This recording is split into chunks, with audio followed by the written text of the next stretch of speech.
চাঁপাইনবাবগঞ্জে বেড়েই চলেছে হামের প্রকোপ। ২৫০ শয্যার জেলা হাসপাতালের রোগীর সংখ্যা বাড়ায় দেখা দিয়েছে শয্যা সংকট। এদিকে হাসপাতালের আইসোলেশন কর্নারের পরিবেশ নিয়ে ক্ষোভ প্রকাশ করেছেন স্থানীয় সংসদ সদস্য।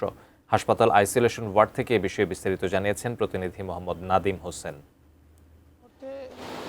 চাঁপাইনবাবগঞ্জ ২৫০ শয্যা বিশিষ্ট জেলা হাসপাতালের আইসোলেশন ওয়ার্ডে অবস্থান করছি। এটি আইসোলেশন ওয়ার্ডের চিত্র। চাঁপাইনবাবগঞ্জের হামের পরিস্থিতি ক্রমেই উদ্বেগজনক হয়ে উঠেছে। এখানে তিল ধারণের ঠাঁই নাই।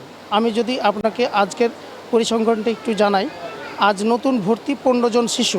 আইসোলেশন ওয়ার্ডে মোট চিকিৎসাধীন ভর্তি আছেন ৫৫ জন শিশু।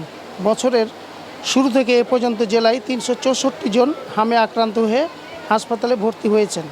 আপনাকে আরও একটি বিষয় জানিয়ে রাখি, গতকাল এই হাসপাতালে হামের উপসর্গ নিয়ে মাসুদা খাতুন নামে ২ বছর ৪ মাস বয়সী এক শিশুর মৃত্যু হয়েছে। শুক্রবার সকালে হাসপাতালে চিকিৎসা শুরুর পরপরই মারা যায় সে। আইসোলেশন কর্নারের এমন অস্বাস্থ্যকর পরিবেশের কারণে সুস্থ হওয়ার বদলে শিশুরা উল্টো আরও বেশি অসুস্থ হয়ে পড়তে পারে। হাসপাতাল কর্তৃপক্ষ নতুন কক্ষ প্রস্তুত করার আশ্বাস দিয়েছেন, যাতে রোগীদের কিছুটা স্বস্তি দেওয়া যায়। তবে স্থানীয়দের দাবি, শুধুমাত্র কক্ষ বাড়ানো নয়, বরং চিকিৎসার মান এবং পরিষ্কার পরিচ্ছন্নতার দিকেও যেন নজর দেওয়া যায়। চাঁপাইনবাবগঞ্জ ২৫০ শয্যা বিশিষ্ট জেলা হাসপাতালের এই ছিল আমার কাছে সর্বশেষ।